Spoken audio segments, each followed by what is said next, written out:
¿Alguna vez has sentido el peso exacto de la traición en tus manos mientras el frío te quema los pulmones? Imagina viajar 8 horas con el corazón latiendo al ritmo de la esperanza, cargando el aroma de tu propia cocina como una ofrenda de paz, solo para descubrir que la sangre que diste no reconoce tu rostro. Si quieres entender cómo el amor se convierte en hielo y cómo una madre decide renacer del olvido, quédate conmigo en este viaje hacia la oscuridad de la plaza. El frío de diciembre no se siente en la piel, se siente en el alma cuando el metal de una puerta se interpone entre tú y lo único que creías poseer en este mundo. Mis manos, arrugadas por los años y el trabajo duro en el campo, sostienen con fuerza el paquete de tamales que preparé con tanto esmero. Todavía desprenden un calor residual, un vapor que se mezcla con el aire gélido de la ciudad, pero ese calor es lo único que me queda de hogar. He bajado del autobús después de 8 largas horas de trayecto, con la espalda dolorida y los pies hinchados, pero nada de eso importaba porque iba a ver a Tadeo, mi hijo, mi niño. La nieve cae suavemente, cubriendo las calles de un blanco que para otros es festivo, pero para mí es el color de la soledad absoluta. Camino por la acera desconocida, buscando el número de la casa que él me dio con tanta prisa la última vez que hablamos, y mi corazón se acelera cuando finalmente la veo.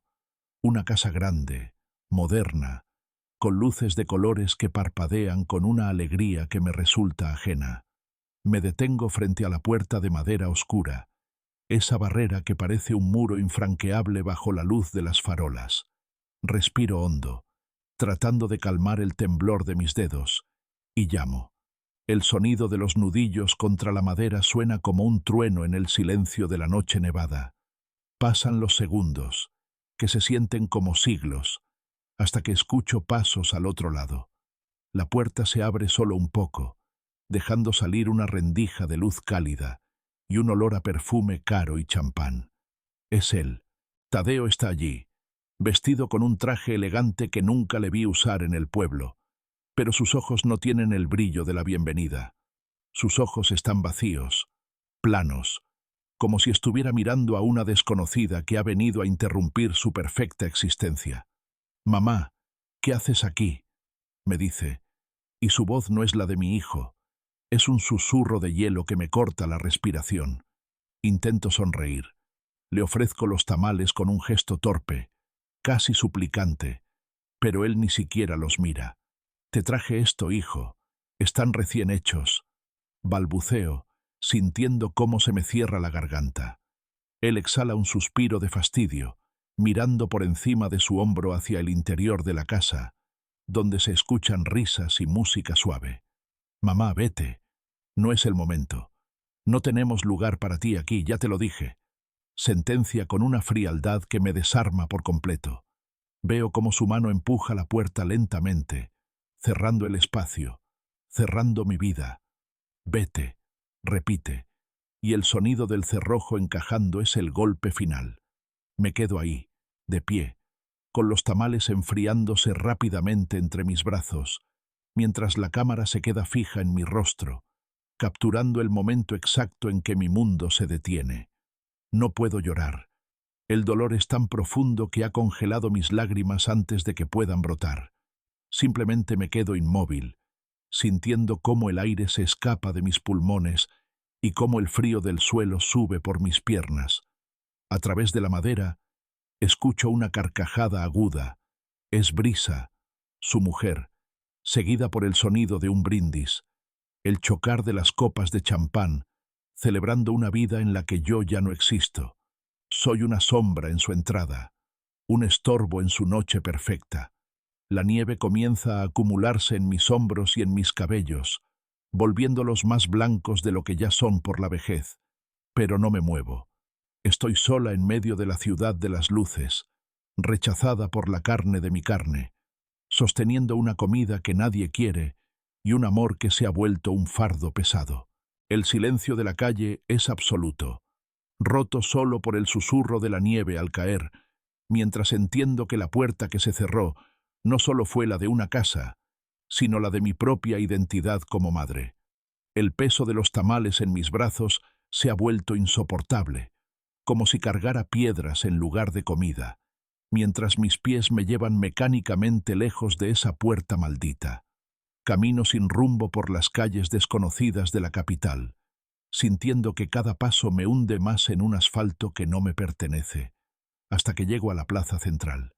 Es un lugar inmenso, decorado con miles de bombillas LED que parpadean con una crueldad festiva, creando un contraste violento con el vacío que me devora por dentro. Busco un refugio y encuentro un banco de madera, viejo y húmedo por la nieve, situado justo en el borde de un círculo de sombras, donde la luz de los adornos no llega a tocar el suelo. Me siento con cuidado, como si mi cuerpo fuera de cristal y pudiera romperse en 1000 pedazos con el más mínimo roce, y coloco el paquete de tamales a mi lado. Ya están completamente fríos. El aroma a maíz y hojas de plátano que antes me recordaba a mi cocina y a mis mañanas de esperanza ha desaparecido, dejando solo un olor metálico y triste. Miro a mi alrededor y veo a la gente pasar, parejas que caminan tomadas de la mano, grupos de jóvenes que ríen a carcajadas con sus abrigos de marca y niños que corren señalando los árboles de Navidad gigantes. Nadie me mira. Soy invisible en mi propio dolor, una mancha gris en medio de una fotografía llena de colores vibrantes. Mi presencia en este banco es un recordatorio de que la ciudad puede ser el lugar más solitario del mundo, a pesar de estar rodeada de millones de almas. Siento cómo el frío empieza a entumecer mis dedos, pero no me importa, porque el frío interno es mucho más voraz. Es una bestia que mastica mis recuerdos y los escupe convertidos en ceniza. Tadeo, mi hijo, el niño que amamanté y por quien sacrifiqué cada gota de mi juventud, me ha borrado de su mapa como se borra una mancha de suciedad en un espejo limpio. De repente, mis ojos cansados captan un movimiento en el rincón más oscuro de la plaza, cerca de una estatua olvidada. Al principio pienso que es un perro callejero, pero luego distingo una figura humana. Es una mujer, Maribel, aunque en ese momento no sé su nombre. Se ve tan frágil que parece hecha de humo. Está sentada en el suelo, directamente sobre la piedra helada, y lo que más me impacta es que está descalza. Sus pies están rojos, casi morados por la congelación, y su cuerpo tiembla con una violencia rítmica que me acelera el pulso. Ella está en la oscuridad absoluta, casi desaparecida, como si el mundo hubiera decidido que ya no merecía ni siquiera un rayo de luz eléctrica. Me quedo observándola durante lo que parecen horas, aunque quizás solo sean minutos, y siento una conexión eléctrica que nace de nuestra miseria compartida. Ella es el espejo de mi desolación, pero sin el techo que yo aún tengo en mi pueblo lejano. Me levanto lentamente, sintiendo que mis articulaciones crujen como madera seca, y cada movimiento me duele físicamente. El ritmo del episodio se vuelve pesado, denso, como si el tiempo se hubiera convertido en lodo bajo mis pies. Avanzo hacia ella, sintiendo el peso de mis botas sobre la nieve, un sonido sordo que marca el ritmo de mi voluntad. No sé qué voy a decirle o qué espero encontrar, pero sé que no puedo quedarme sentada mientras otra mujer se desvanece en la negrura a pocos metros de mí. La distancia entre el banco y ella parece infinita, un desierto de indiferencia que estoy decidida a cruzar. A medida que me acerco, su temblor se vuelve más evidente y su respiración suena como un silbido agónico en el aire nocturno. Ella levanta la vista y sus ojos encuentran los míos. No hay miedo en ellos, solo una resignación profunda, la mirada de alguien que ya ha aceptado que el final es solo una cuestión de tiempo. En ese momento, el brillo de las luces de la plaza parece apagarse para nosotras dos, dejando solo el silencio de la nieve y la pesadez de nuestras historias cruzadas en la penumbra.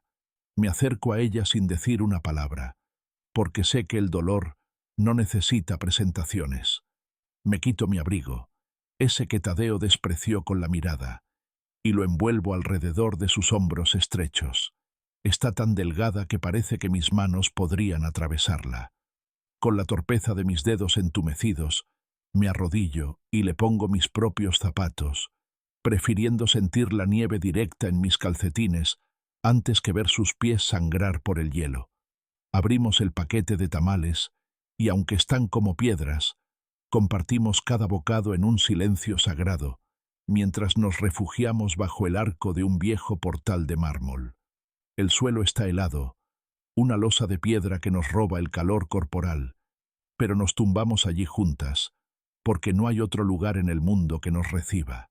La dureza del mármol se clava en mis costillas, pero mi mente está en otra parte, atrapada en la imagen de la puerta de mi hijo cerrándose para siempre. Mi hijo no me quiere. Pido permiso al silencio para soltar esas palabras que me están asfixiando desde hace horas. Maribel no responde con lástima ni con consejos vacíos.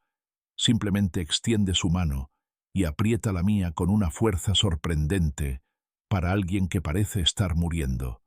En ese contacto físico, en esa piel áspera que se une a la mía, siento un lenguaje que Tadeo nunca entendió, la lealtad de los que no tienen nada. A lo lejos, escucho el estruendo de los fuegos artificiales de la plaza, explosiones de luz y color que celebran una felicidad que nos ha excluido. Pero aquí, en la penumbra del portal, nos abrazamos para sobrevivir. El contraste es brutal.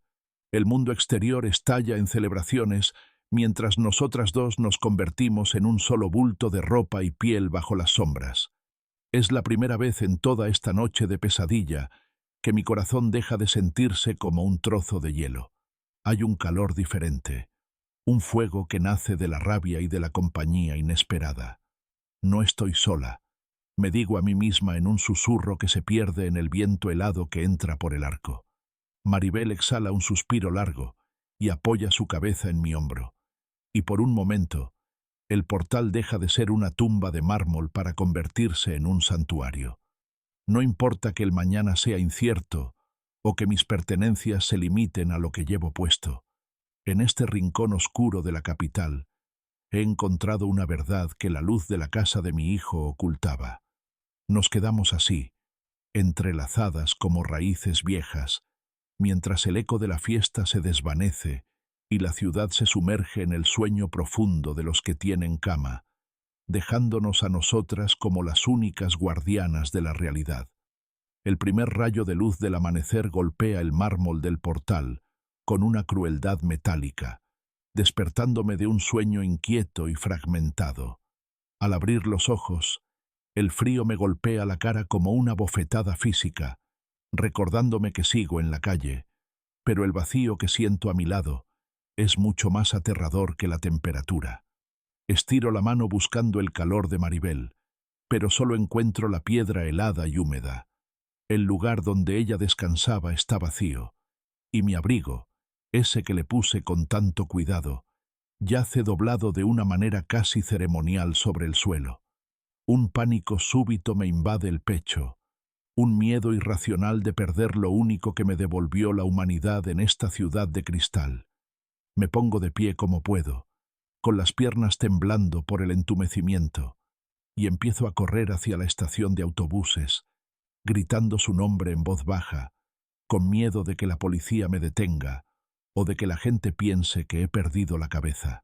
Corro entre la multitud de trabajadores que comienzan su jornada, esquivando maletines y miradas de desprecio, buscando desesperadamente esa figura frágil que se ha llevado un pedazo de mi alma.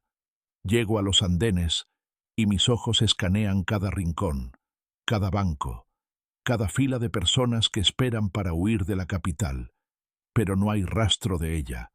Es como si la noche se la hubiera tragado, como si Maribel solo hubiera sido un fantasma creado por mi dolor para evitar que me volviera loca de soledad. Mi autobús, el que me llevará de regreso a mi pueblo, anuncia su salida con un rugido de motor que suena a derrota final. Subo los escalones con el corazón hecho pedazos, sintiendo que cada peldaño pesa una tonelada, y me hundo en el asiento frío junto a la ventana. El vehículo comienza a moverse lentamente, alejándose de la estación, y yo apoyo la frente contra el cristal empañado, dejando que las lágrimas que contuve toda la noche fluyan finalmente, calientes y amargas. Maldita sea, me he quedado sola otra vez. Susurro contra el vidrio, viendo cómo la silueta de los edificios se desvanece en la bruma de la mañana.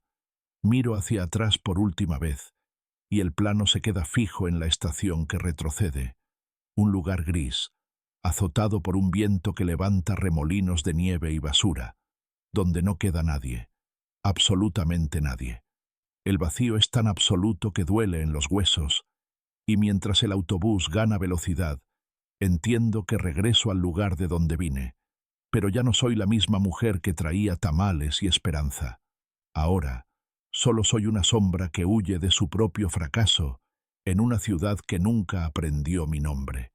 El último cuadro del episodio es el rastro que deja el autobús en la nieve virgen, una línea que se borra casi al instante, dejando el paisaje tan desierto y desolador como mi futuro inmediato. El aire del campo no me recibe con el abrazo cálido que esperaba, sino con el hedor a encierro y a olvido que emana de las paredes de adobe. Entro en mi casa, si es que todavía se puede llamar así a este montón de recuerdos polvorientos, y el silencio me golpea con más fuerza que el desprecio de mi hijo. No enciendo la luz. Prefiero que la penumbra oculte las grietas del techo y el vacío de las habitaciones, que alguna vez estuvieron llenas de vida y de planes. Camino por el pasillo sintiendo cómo el polvo se pega a mis pulmones, una capa gris que parece querer enterrarme viva junto con mis muebles viejos. Me siento en la cama que compartí con mi esposo, ese hombre que gracias a Dios no tuvo que ver cómo su hijo nos borraba de su existencia, y me quedo mirando el techo durante horas. Los días pasan borrosos, marcados solo por el cambio de luz en la ventana, hasta que llega la fecha de mi cumpleaños, ese día que solía ser una fiesta de risas y comida en abundancia. El teléfono, ese pequeño aparato que puse sobre la mesa de madera con la esperanza de que vibrara, permanece mudo, negro y frío como una lápida. Ni una llamada, ni un mensaje, ni siquiera un error de marcado. Tadeo ha decidido que mi nacimiento ya no es un evento digno de ser recordado en su nueva y brillante vida. La noche cae sobre el campo con una pesadez asfixiante, y yo me quedo sentada en el borde del colchón, con la espalda encorvada bajo el peso de los años, que de repente siento que me sobran. Busco en el cajón de la mesa de noche y saco el viejo álbum de fotos, el único tesoro que el polvo no ha logrado devorar del todo. Mis dedos, que todavía conservan las cicatrices de la cocina y el campo, encuentran la foto de Tadeo cuando era niño. Está sonriendo, con un diente menos, y los ojos llenos de una inocencia que yo juré proteger con mi propia vida.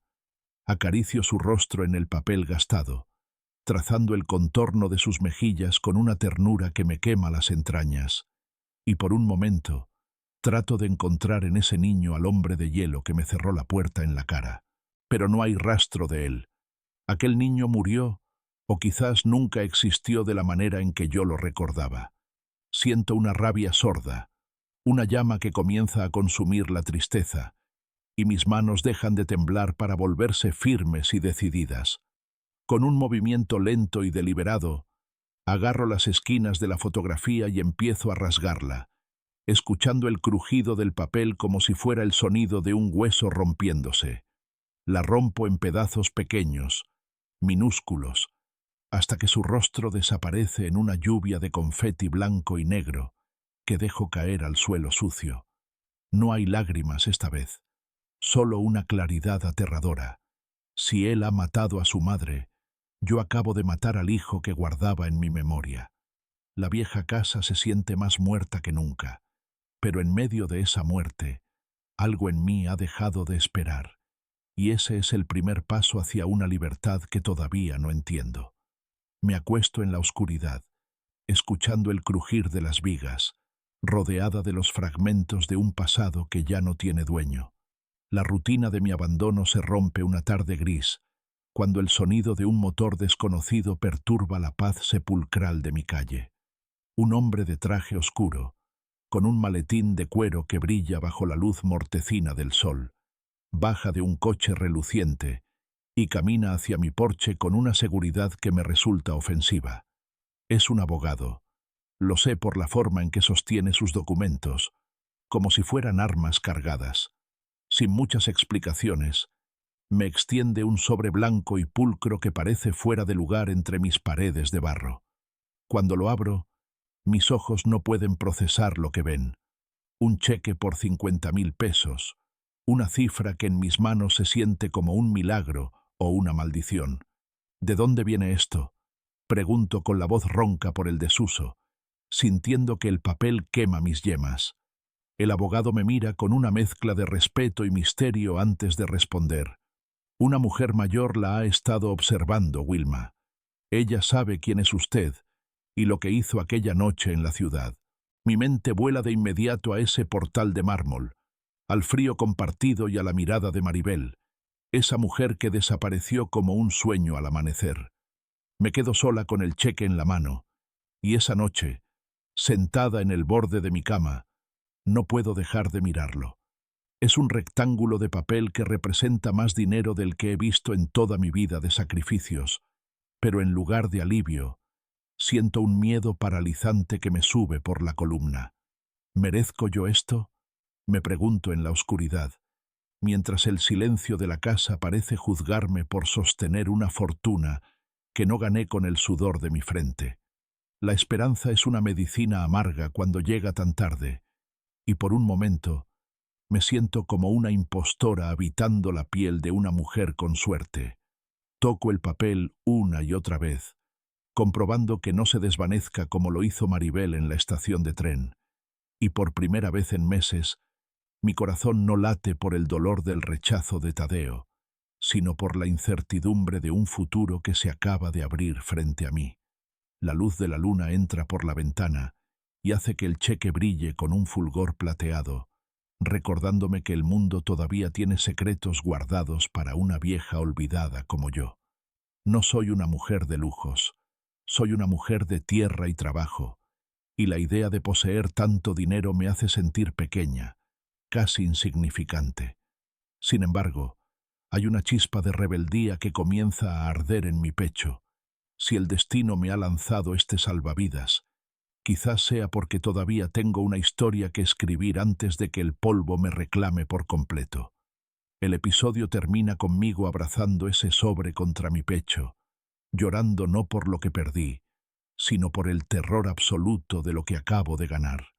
El cheque fue el mapa que me trajo de vuelta a las fauces de la capital, pero esta vez no vengo como una mendiga de amor, sino como una mujer que busca respuestas en medio del lujo. El taxi me deja frente a una mansión que parece un templo de mármol y cristal. Es una casa blanca, inmensa, protegida por muros altos que intentan mantener fuera la miseria del mundo. Camino hacia la entrada con el corazón martilleando contra mis costillas, sintiendo que mis ropas sencillas son una mancha en la perfección de este vecindario. Toco el timbre, y el sonido resuena dentro de la propiedad como una campana funeraria, hueco y distante.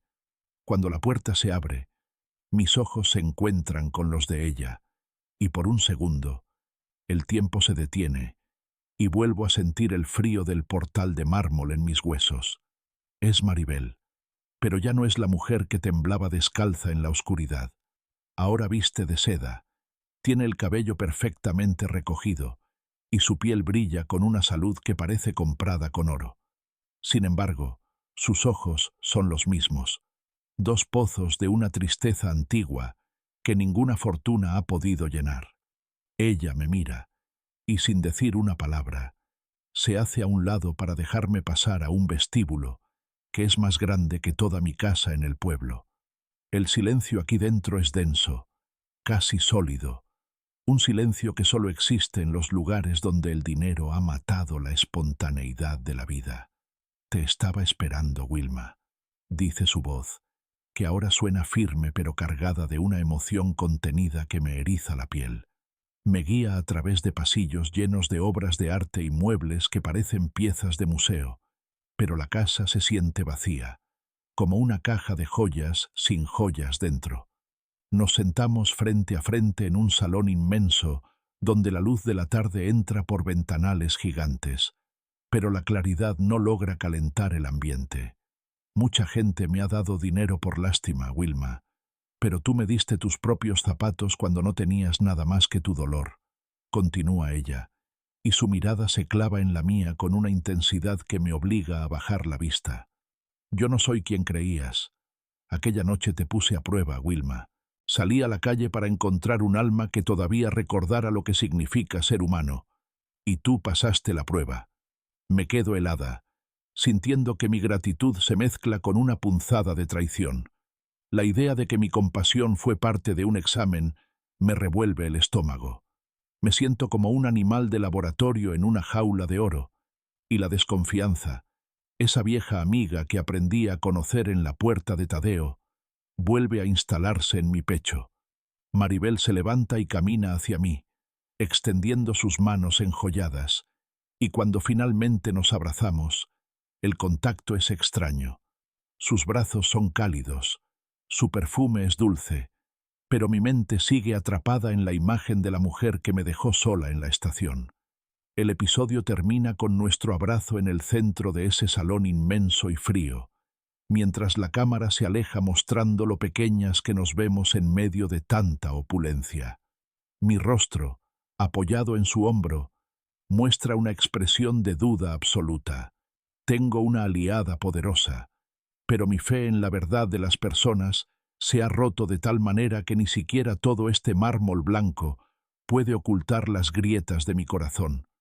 Los días en la mansión comienzan a desdibujar la dureza de mis manos, pero mi alma se resiste a ablandarse tan rápido. Cada mañana nos sentamos a desayunar en una mesa de caoba tan larga que parece un puente entre dos mundos. Al principio, el tintineo de la plata contra la porcelana me ponía nerviosa, pero la presencia constante de Maribel ha empezado a calmar mis tormentas internas. Compartimos el café en un silencio que ya no es de extrañeza, sino de reconocimiento. Ella me observa mientras preparo el pan, y yo la observo a ella intentar recuperar la sencillez que el dinero le arrebató. Las noches son el escenario de nuestras confesiones más profundas, donde las luces de la gran casa se apagan para dejar que nuestras voces sean el único faro en la oscuridad del salón. Una noche, con las manos temblorosas y los ojos empañados por un llanto contenido, Maribel saca una pequeña fotografía del cajón de un escritorio antiguo. Es una niña de rizos dorados y una sonrisa que parece iluminar el papel gastado. «Es mi hija», susurra con una voz que se quiebra como el cristal fino.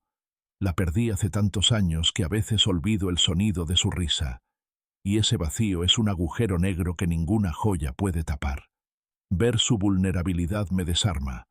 Borra por completo la desconfianza que sentí al llegar. Entiendo que su riqueza es solo una armadura brillante para un cuerpo que está muriendo de soledad. Me acerco a ella, rompiendo la distancia que el protocolo de la casa impone, y la envuelvo en un abrazo que sale directamente desde mis entrañas, desde ese lugar donde todavía guardo el amor que Tadeo rechazó. «Ya no llores, que aquí estoy yo», le pido en un susurro, mientras la estrecho contra mi pecho, sintiendo cómo sus lágrimas mojan mi hombro. En ese momento, las palabras fluyen sin pensar, como un manantial que ha estado bloqueado por mucho tiempo. Tú me rescataste del frío, pero ahora yo te rescato de este silencio. Si tú me dejas, yo seré esa madre que necesitas, y tú serás la hija que mi sangre no quiso ser. Ella se aferra a mí con una desesperación casi infantil, y por primera vez en toda mi vida, siento que mi afecto no es una carga o un estorbo, sino el cimiento sobre el cual alguien más está construyendo su paz. Las noches frías de la capital empiezan a sentirse cálidas, no por la calefacción central de la mansión, sino por el fuego de una lealtad que no entiende de herencias ni de apellidos. Mi cuerpo, que siempre estuvo acostumbrado al servicio y al sacrificio, encuentra una nueva forma de utilidad en el simple acto de escuchar y sostener.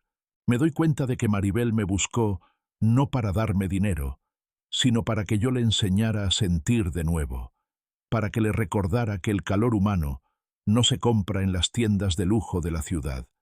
El episodio termina conmigo abrazándola por voluntad propia, sin dudas ni miedos, mientras el reloj de pared marca las horas de una nueva vida que está naciendo entre las ruinas de nuestros pasados rotos. Somos dos mujeres que la vida golpeó de formas distintas, pero que ahora, bajo el mismo techo, estamos aprendiendo que el amor puede ser una elección mucho más poderosa que la propia biología. El destino tiene un sentido del humor retorcido, y hoy ha decidido citarnos en el restaurante más elegante de la zona alta, un lugar de espejos dorados y camareros que caminan como si flotaran. Estoy sentada frente a Maribel, luciendo un vestido de seda que se siente como una segunda piel, cuando la puerta se abre y el aire parece congelarse de repente. Es él. Tadeo entra del brazo de Brisa, quien camina con esa arrogancia de quien cree que el mundo le debe pleitesía por su apellido. Sus ojos recorren el salón con desprecio hasta que chocan con los míos. Veo el momento exacto en que su mandíbula cae y el color abandona su rostro, convirtiéndolo en una máscara de incredulidad absoluta. Brisa suelta una risita de burla, sin reconocer mi transformación, y se acerca a nuestra mesa con la intención de humillarme una vez más frente a sus amigos ricos. Vaya, Tadeo, mira quién ha dejado los tamales para venir a mendigar a los lugares de gente decente, dice ella con una voz que gotea veneno. Pero Maribel se levanta antes de que yo pueda reaccionar. La presencia de Maribel es imponente, una fuerza de la naturaleza vestida de diseñador que emana un poder que hace que hasta los camareros se detengan. Wilma no está mendigando nada. Ella es mi familia, mi madre por elección, y la dueña de todo lo que ven aquí, sentencia Maribel, con una voz que resuena como un trueno en el silencio sepulcral del restaurante. Tadeo intenta balbucear algo, busca mis ojos esperando encontrar a la madre sumisa, que siempre le perdonó todo, pero lo que encuentra es una mirada de acero. Me pongo de pie con una calma que me sorprende a mí misma, sintiendo que cada palabra que voy a decir ha sido forjada en el fuego de aquel diciembre nevado. Mírame bien, Tadeo, le digo, y mi voz suena tan fría y distante como la puerta que él me cerró en la cara aquella noche. Aquella mujer que traía tamales y esperanza murió en el portal de una plaza porque su propio hijo la dejó morir de frío. La mujer que tienes delante ya no te reconoce. Él intenta dar un paso hacia mí, con los ojos empezando a humedecerse de una culpa que llega demasiado tarde. Pero yo no siento nada, ni siquiera odio, solo una indiferencia que es mucho más letal. Yo ya no soy tu madre, Tadeo. Mi amor no era una deuda que podías dejar de pagar. Era un regalo que decidiste tirar a la basura. Sentencio mientras le doy la espalda sin esperar respuesta. Brisa intenta decir algo más, pero Maribel la corta con un gesto de la mano que la deja muda de indignación. Salimos del restaurante con la cabeza en alto, dejando atrás el murmullo de la gente y la imagen de un hijo que acaba de entender que el dinero no puede comprar el perdón de quien ya no siente nada por él. Subimos al coche y, mientras nos alejamos, miro por el espejo retrovisor y veo a Tadeo parado en la acera, pequeño y patético, con las lágrimas corriendo por su rostro bajo la luz de las farolas. El episodio termina con nosotras dos en el asiento trasero del coche, tomadas de la mano en un silencio victorioso pero triste, mientras la ciudad de las luces se desvanece detrás de nosotras. He ganado mi dignidad, pero el precio ha sido arrancar de raíz el último recuerdo del niño que una vez amé, dejando solo el motor del coche como banda sonora de mi nueva libertad. La luz de la biblioteca de la mansión es tenue, apenas alimentada por el resplandor de unas velas que proyectan sombras alargadas sobre las paredes cubiertas de libros encuadernados en cuero.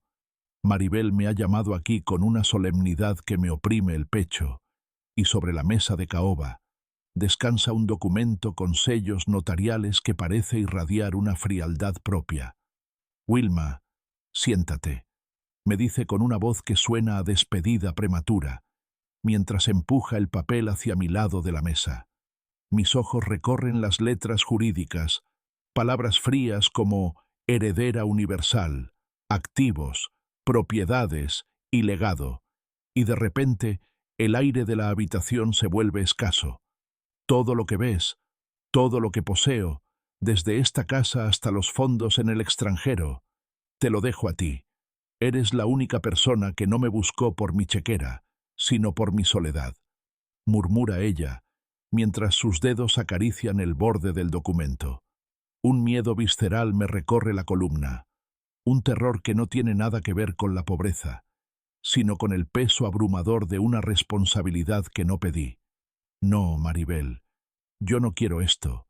Yo no busco tu fortuna, solo buscaba tu compañía. Respondo con la voz quebrada, sintiendo que las lágrimas comienzan a nublar mi vista mientras trato de alejar el papel de mí. Maribel se levanta, rodea la mesa y me toma la cara entre sus manos, obligándome a mirarla directamente a esos ojos que han visto tanto dolor como los míos. No te lo doy como un pago, Wilma. Te lo doy como una madre le da a su hija el futuro que se merece. Quiero que seas tú quien use este poder para que ninguna otra mujer tenga que dormir en un portal de mármol nunca más. Sentencia con una firmeza que no admite réplicas. El llanto estalla en mi garganta, un sollozo profundo que nace del agradecimiento y del miedo a perderla, y por primera vez en mi vida me permito ser vulnerable ante otra persona. Me aferro a su cintura y, con el rostro hundido en su regazo, pronuncio esa palabra que creía enterrada bajo la nieve de diciembre. Madre. Ella me acaricia el cabello con una ternura infinita, y en ese contacto entiendo que el testamento no es solo sobre dinero, sino sobre la transferencia de una fuerza que ambas tuvimos que encontrar en la oscuridad. El mundo exterior parece desaparecer, dejando solo el sonido de mi llanto y el pulso tranquilo de la mujer que me eligió cuando mi propia sangre me repudió. Nos quedamos así durante mucho tiempo, mientras el papel del testamento queda olvidado sobre la mesa, un símbolo de papel que no puede compararse con el vínculo que hemos forjado.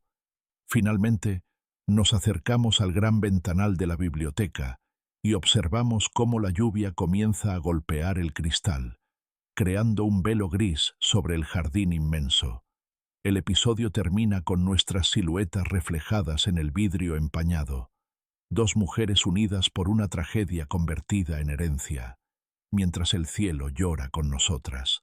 Siento que el peso del legado ya no es una carga, sino un escudo, y que el nombre de Wilma ya no está asociado a la miseria, sino a una promesa de redención que apenas comienza a florecer.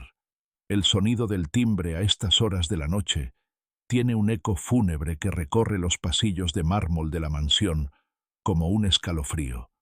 Camino hacia la entrada con un presentimiento amargo, sintiendo que el pasado siempre encuentra una forma de arrastrarse hacia la luz cuando uno finalmente ha encontrado la paz. Al abrir la puerta pesada, la imagen que encuentro me revuelve las entrañas. Es Tadeo, pero no es el hombre arrogante del restaurante, ni el hijo de hielo de aquel diciembre. Está empapado por una lluvia torrencial que parece querer borrarlo de la existencia. Su ropa cara está arrugada, su rostro está demacrado, y sus ojos, esos ojos que una vez fueron mi luz, ahora son solo dos cuencas llenas de una derrota absoluta. «Mamá, por favor», susurra con una voz que suena a cristal roto, a una súplica que llega con meses de retraso y una vida de traiciones. Me cuenta entre sollozos que Brisa lo ha abandonado llevándose lo que quedaba de sus cuentas, que sus amigos de conveniencia le han dado la espalda y que no tiene a dónde ir, ni un techo que lo cubra, ni una mano que lo sostenga. Se desploma de rodillas frente a mí, sobre el umbral de esta casa que no le pertenece, y sus lágrimas se mezclan con el agua sucia que cae de su cabello. «Perdóname», No sabía lo que hacía. Estaba ciego. Te necesito, balbucea, mientras intenta agarrar el borde de mi vestido de seda con sus manos temblorosas. Miro hacia abajo, y lo que siento no es odio, ni siquiera satisfacción por verlo así. Lo que siento es una lástima profunda por el ser humano vacío en el que se convirtió. Recuerdo vívidamente el frío de aquella noche en la que él me dejó fuera. Recuerdo el olor de mis tamales enfriándose y el sonido del cerrojo que me separó de su vida. Tadeo, levántate, le digo con una calma que me asusta, una voz que no tiembla porque ya no tiene nada que perder. Tú no viniste a buscar a tu madre cuando tenías éxito. Viniste a buscar un refugio ahora que estás solo. Me pides perdón porque tienes hambre y frío, no porque ames a la mujer que te dio la vida. Él levanta la vista, buscando en mi rostro una grieta de debilidad, una pizca de esa abnegación ciega que las madres suelen tener, pero solo encuentra una pared de acero. Me cerraste la puerta cuando yo solo tenía amor para darte. Ahora soy yo quien sostiene la manija. Continúo, sintiendo cómo cada palabra es un clavo en el ataúd de nuestro vínculo. Tú no me quisiste cuando yo era Wilma la campesina, y yo no te quiero ahora que soy la heredera de un imperio que tú nunca podrías entender. Su rostro se descompone en una mueca de dolor puro, dándose cuenta de que el perdón no es un derecho, sino un milagro que él mismo decidió quemar. Empiezo a cerrar la puerta lentamente, viendo cómo su figura se vuelve más pequeña a medida que el espacio se reduce. Adiós, Tadeo. Espero que el frío te enseñe lo que yo no pude. Sentencio antes de que el metal encaje perfectamente en su sitio. El silencio que sigue al cierre es absoluto, pesado y definitivo. Me quedo apoyada contra la madera fría, escuchando sus golpes desesperados que se vuelven más débiles con cada minuto que pasa. La cámara se queda fija en él, afuera, bajo la lluvia inclemente, solo con su miseria y el eco de su propio egoísmo. No hay marcha atrás, no hay segundas oportunidades para quienes matan el alma de quien los ama. El episodio termina con Tadeo desapareciendo en la oscuridad de la calle, una sombra errante que ya no tiene un hogar al cual volver, mientras yo camino hacia el interior de la mansión, donde la luz de Maribel me espera para recordarme que la familia es la que se construye en la tormenta, no la que se hereda por la sangre. El amanecer se filtra por los grandes ventanales de la mansión con una suavidad dorada, como si el cielo finalmente hubiera decidido perdonar todas nuestras deudas pasadas. Estoy sentada en el jardín, rodeada de rosas blancas que parecen beber la luz del día, y a mi lado, Maribel observa el horizonte con una serenidad que nunca antes le había visto. El aire ya no huele a nieve ni a soledad. Ahora huele a tierra mojada y a café recién hecho, ese aroma que siempre fue mi lenguaje secreto con la vida. Frente a nosotras, la mansión ya no es solo una casa de lujo, sino el corazón de la Fundación Wilma, un refugio y centro de capacitación para mujeres mayores que, como yo, fueron olvidadas por sus familias en las esquinas frías de la ciudad. Veo a lo lejos a un grupo de mujeres caminando por los senderos, compartiendo historias y risas, y siento un calor en el pecho que ninguna calefacción podría igualar. Míralas, Maribel, digo en un susurro, sintiendo que mi voz ha recuperado la fuerza de los años de juventud. Ninguna de ellas volverá a sentir que su existencia es un estorbo. Maribel toma mi mano. Sus dedos ahora están cálidos, y su mirada refleja la paz de quien ha encontrado un propósito después de la tormenta. Lo logramos, Wilma. Convertimos nuestro dolor en un puente para las que vienen detrás, responde ella, y por primera vez su sonrisa es completa, sin rastros de la tristeza antigua que la consumía. Me doy cuenta de que mi vida no terminó en aquella puerta cerrada por Tadeo, sino que apenas comenzó en aquel portal de mármol, donde encontré a una extraña que se convertiría en mi sangre. Ya no estoy sola, Maribel. Por primera vez en toda mi vida, entiendo lo que significa pertenecer a algún lugar. Confieso, mientras una lágrima de pura gratitud rueda por mi mejilla. Ella me mira con una ternura infinita y me corrige con suavidad. Nunca estuvimos solas, Wilma. Solo tuvimos que cruzar el infierno para encontrarnos la una a la otra en medio de la oscuridad. El sol termina de subir, bañando todo el jardín con una luz intensa que borra las últimas sombras de los rincones. Ya no hay miedo al futuro, ya no hay rencor por el pasado. Solo existe este presente vibrante, donde el nombre de una madre es respetado y el valor de una mujer no se mide por lo que tiene, sino por lo que es capaz de dar.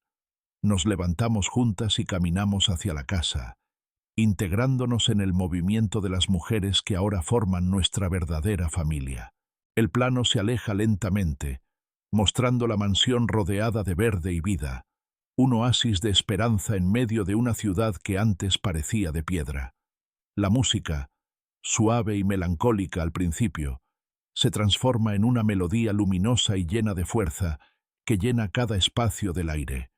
Mi corazón late con un ritmo tranquilo, un latido que resuena con la victoria de haber sobrevivido al desprecio y haber florecido en el amor elegido.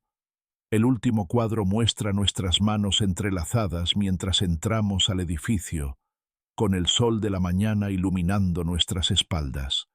La pantalla se desvanece suavemente a negro, dejando solo el sonido rítmico de un corazón fuerte y la sensación de que, después de la noche más larga de la vida, el sol siempre tiene la última palabra.